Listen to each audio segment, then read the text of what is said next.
ഇന്ന് ഈ തെരഞ്ഞെടുപ്പ് കാലമായതുകൊണ്ട് സർക്കാരിനെതിരായിട്ട് ചില സംഗതിയിൽ കണ്ടന്റ് ഉണ്ടാക്കുക എന്ന ഒരു ആലോചന ഇതിന് പിന്നിലുണ്ട് എന്ന് ഞാൻ ന്യായമായിട്ട് സംശയിക്കുന്ന ആളാണ് ഞാൻ. അങ്ങനെ സംശയിക്കുന്ന നിരവധിയായിട്ടുള്ള ആളുകൾ ഇന്നുണ്ടാവും. അങ്ങനെ കൃത്യമായിട്ട് സംശയിക്കുന്ന ഒരാളാണ് ഞാൻ. തെരഞ്ഞെടുപ്പ് കാലമാണ്, ആഗോള അയ്യപ്പ സംഗമം എന്നതിനൊരു വാല്യൂ ഉണ്ട്. ആ വാല്യൂവിൻ്റെ കൂടെ നന്ദഗോവിന്ദം ഭജൻസ് എന്ന പേര് കൂടെ ചേർത്ത് വെച്ച് കഴിഞ്ഞാൽ എന്തുണ്ടാവും എന്നൊക്കെ ഒരു കണ്ടന്റ് മേക്കിംഗ് സർക്കാരിനെതിരെ ഈ തെരഞ്ഞെടുപ്പ് കാലത്ത് ഉണ്ടാക്കിയതാണെന്ന് വിചാരിക്കുന്ന ആളാണ് നിശ്ചയമായിട്ടും ഞാൻ. എന്തുകൊണ്ടാണെന്ന് വെച്ചാൽ ഇപ്പോൾ രാവിലെ ആലോചിച്ച് നോക്കൂ, ഈ ആഗോള അയ്യപ്പ സംഗമം ആലോചിച്ചപ്പോൾ തന്നെ കേരളത്തിലെ വലിയ വിഷയമായിട്ട് മാറി. വലിയ തോതിലുള്ള ചർച്ച നടന്നു. BJPയും കോൺഗ്രസും അടക്കമുള്ള പ്രതിപക്ഷ കക്ഷികൾ അതിസൂക്ഷ്മമായിട്ട് ഇതിനെ വിമർശിച്ചു. ഹൈക്കോടതിയുടെ സ്വാഭാവികയുടെ ശ്രദ്ധ അതിൻ്റെ മേൽ വന്നു.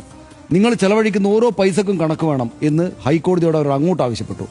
ദേവസ്വം ബോർഡിൻ്റെയോ സർക്കാരിൻ്റെയോ പണം നിങ്ങളെടുത്ത് ഉപയോഗിക്കാനേ പാടില്ല എന്ന് പറഞ്ഞു.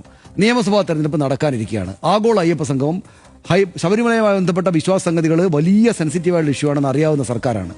ഇങ്ങനെയൊക്കെ ആയിരിക്കെ ഈ ദേവസ്വം ബോർഡ് ഇത്രമേൽ സ്ക്രൂട്ടിനി ചെയ്യപ്പെടുന്ന ഒരു സാഹചര്യത്തിൽ ഈ ദേവസ്വം ബോർഡ് ഇങ്ങനൊരു പരിപാടി ചെയ്യുമോ?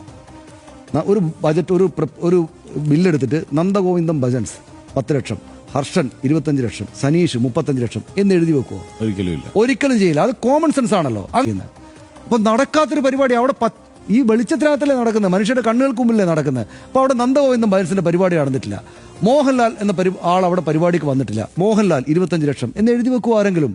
കോമൺ സെൻസ് അല്ലേ അത്? അപ്പൊ അത് അങ്ങനെ നടന്നിട്ടേ ഇല്ല.